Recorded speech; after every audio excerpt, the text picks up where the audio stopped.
But the reason it's so exciting for me talking about that here at the Mind, Body, Spirit Conference is because it has never been done that way in the United States except through the auspices of the spiritual communities of their time. And I feel very strongly that it's not going to be any different this time. Those who think that people who are into the spiritual things, you know, it's just like we're not quite real with what's going down. Well, let me tell you something. Our message, what is the message of the Spirit? Spirituality is simply the path of the heart, from fear to love. That's all that spirituality is a movement into love. And we think love should be the bottom line. But if love should be the bottom line, it shouldn't just be the bottom line in my life. It should be the bottom line in economics. It should be the bottom line in society. There are people who say that that's so naive. There are people who would say, that is so naive. To think that love should be the bottom line in international relationships. Love should be the bottom line in domestic policies. Love should be the policies in economics. Oh, that's so naive. Well, let me tell you what I think, ladies and gentlemen. To think we can exist, we can continue to thrive as a human civilization for another 200 years if we do not do that is naive.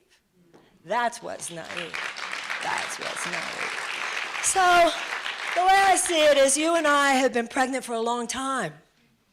The spiritual community in this country, we've been pregnant, we've been good. We've been reading books and writing books, and we've been listening to tapes, and we've been going through our own personal transformation. We've been in recovery, we've been in psychotherapy, we've been in spirituality, we've been in practice, we've been meditating, we've been praying, and we have changed. Maybe we're not, I always say, maybe I'm not Jesus yet, I'm not some master yet, but I'm way different than how I used to be, and that's really good news. That's it, we're good enough,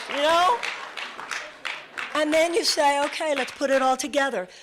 Some of the wisdom that you have, you bring the wisdom you have, you bring the wisdom you have, you bring the wisdom you have, I'll bring the wisdom I have.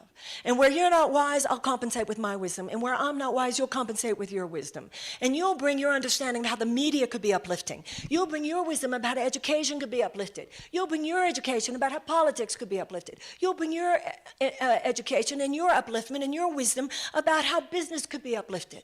And each and every one of us will bring what we can, and we will collaborate, and together we will do something beautiful. That is the vision. That is the possibility. And this is what those who are not imbued yet with a spiritual understanding don't get. And I do think if you're not grieving at the state of this planet today, you're not looking. But on the other hand, if you're not rejoicing in how different it could all be, then you're not yet seeing through to infinite possibility. And that is what the spiritual life gives us. Not only an absolute intolerance for what we know in our hearts is wrong, but it also gives us the knowledge that through the grace of God, this could all change. And what is possible is imminently feasible. Ladies and gentlemen, the spiritual community is not somebody to just sit in the background and kind of be spectators. We always have been, and we need to be now, leaders in the transformation of this world. Thank you very much. Yeah. Yes, ma'am.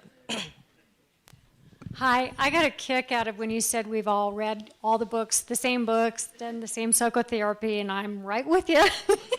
And I was wondering, what if you have some suggestions that some of us lay people can actually do to make a difference? What do you mean lay? People that are not in politics. Okay, now that's the problem right there. That's the problem right there. Excuse me, this country is ours. That means we're all in politics. That's what's happened. It's inside our minds. We have allowed ourselves to be enthralled by the idea that there's some people are in politics and some aren't. Even President Eisenhower said politics should be the part-time profession of every American. The word politics comes from a Latin root, politia. Doesn't mean of the government, it means of the people. And what has happened in this country is that we, the citizenship, we've become disengaged.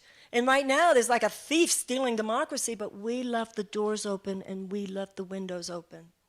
Too many of us, by a kind of disengagement where, it has been a manipulated thing by which it's become a spectator sport. And a kind of political class is running things. That's a problem. You can call that a lot of things. It's not democracy. So we have to ask ourselves seriously what we want. Because if you only have a few people who consider themselves, quote unquote, in politics. Many years ago I lived in a big house. and several people lived there. This was in the 1970s in San Francisco.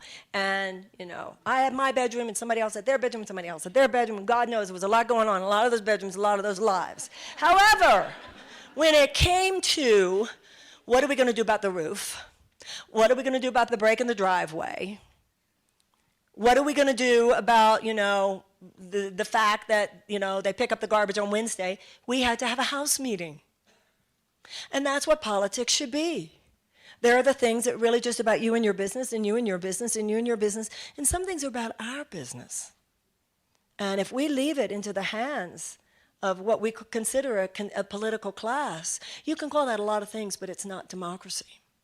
And so we must disenthrall ourselves of that worldview. And by the way, the very things we least like, the forces that would seek to forge those dynamics, are absolutely invested in our remaining disengaged. They just love it. Does that make sense? So it all begins, but where does it begin? An awakening. Just an awakening. It all begins inside with personal transformation, doesn't it?